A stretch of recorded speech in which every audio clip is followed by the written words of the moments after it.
Hello, good afternoon. I've decided to read another couple of chapters because I felt like it. Now, I've propped my mobile up. My iPad is not registered in my wireless. I don't know what's going on at the moment. Anyway, I continue reading. I am reading BLISS, Afterlife. There's no title here. It's just the manuscript or whatever you call it. Anyway, BLISS, Afterlife. We had a death in the house. Natalie took her own life, and so that was quite tragic. This was chapter 23 I just read, and I am reading now chapter 24. Chris and Susan clean up. Chris is Holly's husband and Susan is her sister. Chris had finished all paperwork with the police and sat down with Susan to help prepare dinner. Tonight was going to be a chosen family dinner with most of the inhabitants of the refuge, and it will be a sad occasion. They had all worried a little about Natalie. Even the children had tried to make her laugh. The atmosphere was often very nice. The mothers who had decided to take their life into their own hands and ask the refuge for help to sort themselves out were often full of hope and cheer. None of them ever had an easy life. Very often their life history is similar: broken homes, early pregnancy, and then marriage to a man who had very little emotional intelligence. Often the men themselves came from broken homes and had little idea about how to live harmoniously. Mostly it was drink which made them violent. The drink was supposed to be alleviating their misery, only to cause more for others. Chris had often thought why the law took such a dim view of cannabis, but it was okay to drink once you're 17. Drink has caused so much more misery than a spliff ever could, he considered. Of course, if it had become a habit which allows you to escape all duties and consideration, it is also bad. But he rarely found that it did. At least that's what it used to be like. Nowadays, even that seemed to be leading to far too much and to misery due to overuse and escape. In his experience, a guy stoned is more likely to be a philosophical or giggly than violent. All a question of degree, but alcohol certainly had the edge on unreasonable behavior. Once the women who arrived here, often with a black eye or worse, had made their decision to leave, wherever they found themselves in, they found a great atmosphere and comradeship in the house.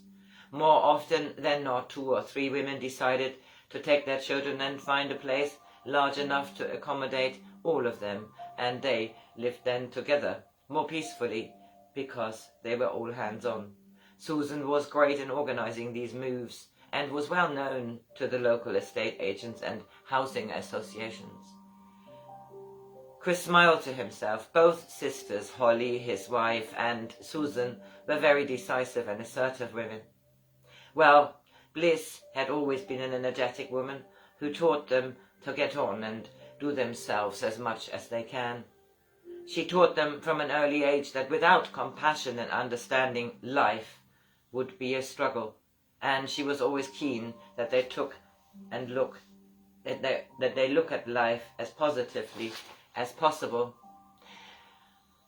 She'd done quite a good job. Chris realized again how he missed his mother-in-law. This was a bit of a joke in itself, as most mother-in-law jokes were about how difficult the relationship often is. Well, it could be, he supposed. Sometimes Bliss could be exasperating, totally impatient, and much too pushy. But she was always so quick to be sorry that it was hard to be angry for too long. He suddenly realized that, as he had been sitting in deep thought for ages, he had peeled the whole 5 pounds of potatoes. Well, never mind. The children can never get enough mashed potatoes. Susan took the huge casserole dish out of the oven. 30 minutes and that is all ready. Let's just leave the potatoes to boil and ask the kids to do the table. What are you looking so pleased about, Chris? I was thinking of Bliss. I wondered if she comes across Natalie. This would be a nice thought, wouldn't it? Yes, let's tell everyone at dinner tonight that this is what will have happened. Some of the children know Bliss or know of her, and some mums have met her at one point or another. They'd love that idea, so do I. Come to think of it. I miss her. It was always great to ponder with her about life and death. The older she got, the more she talked about what was going to be on the other side. I know she really did not want to fear death, and as much as I miss her, I am so happy she made it to her 95th birthday. I think to expect more is a bit greedy. I know no other daughter who had her mum around until her 60th birthday. Still, I miss her wise old words, and I miss her laugh anyhow. Let's get going now, Chris. Do you think Holly will come along tonight? Did you tell her about Natalie? Yes, I texted her, and she replied that she would try to finish early and come here for dinner. I had been telling her about Natalie, and she wanted to be here tonight. Oh, goody. I'm looking forward to her. I have not seen her for over a week. Let's just see how everybody is and get things ready. It's nearly 8, and I expect... Oh, that's the door. Holly, great to see you. Chapter 25, Family Dinner. Holly was greeted by her husband and Susan, who gave her a big, firm hug. Suicide, eh? Poor Natalie. She could not have landed in a better place to get in touch with her true self. Holly poured herself a cup of tea and sat down. Yes, Susan said, I really think she could have maybe tried a little harder, but there really was this really sad cloud over her, and I think she was determined, obviously. I agree. And don't start searching for ways we could have prevented it. This is totally futile and enough to make us all depressed. Susan went into the hall to call the various members of the household for dinner. Let's make this dinner a remembrance of her, Chris said. He always had a sense of occasion. Rosie came down the stairs with Oliver on her arms and her other 4 children in tow. Mark and Philip both jumped 2 stairs at the time, arguing as usual. Mark had completely recovered from his head injury, and Rosie had just done a whole family bath routine where every member of her brood had to be scrubbed and cleaned.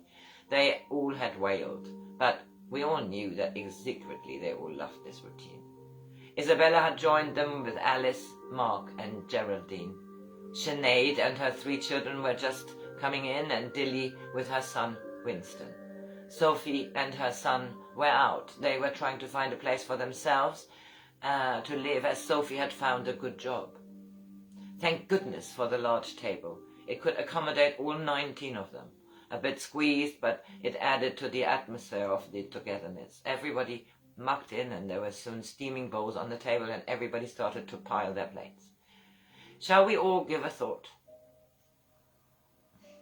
To Natalie, Chris said, looking around the table. Everyone nodded, and they all sat quietly looking at their table. Where'd she go? Oliver asked Rosie, his mum. He knew Natalie. She had often taken him on her lap. He was the youngest in the house at 3. He had always run to her as soon as she came into the room, and it was not surprising that he missed her. She's gone to heaven, Suzanne answered. She met up with Nanny Bliss up there, and she's having a wonderful time. Why'd she go? Oliver looked around at everyone, and they all had a great sense of loss. We don't really know, darling. Holly stroked his hair. She was sitting next to him, and it made her sad to realize how much Natalie was missed, and how futile it seemed that she decided to opt out of life. But we do know that she is very well and in a really happy place. Like the New Forest? Oliver asked. He had a long weekend in the New Forest not long ago, and the whole experience represented heaven to him. Yes, like the New Forest, his mum replied, and they all laughed, which luckily lightened the atmosphere, and they all started to eat and talk at the same time. Has anyone heard from Sophie? Did she find something suitable? Chris looked at Susan. Yes, I think she found a flat not too far from here. In fact, she mentioned to me that there would be enough room for Dilly and Winston to share, if she liked the place too. Did you speak to her, Dilly? Yes, she sounded really excited, and I shall go with her tomorrow to look at it. Oh, I would love to share a place with her if it's large enough. It would make our life so much easier if we could share the rent. And sharing looking after the boys. She looked at Winston, who tried to be all cool about it, but she could see that it would suit him just fine to have a permanent friend around. Everybody hoped it would work out. It's getting a little bit dark, and I shall stop here, and I shall continue with chapter 35, which describes a little bit more about Natalie. Goodbye, have a good Sunday evening.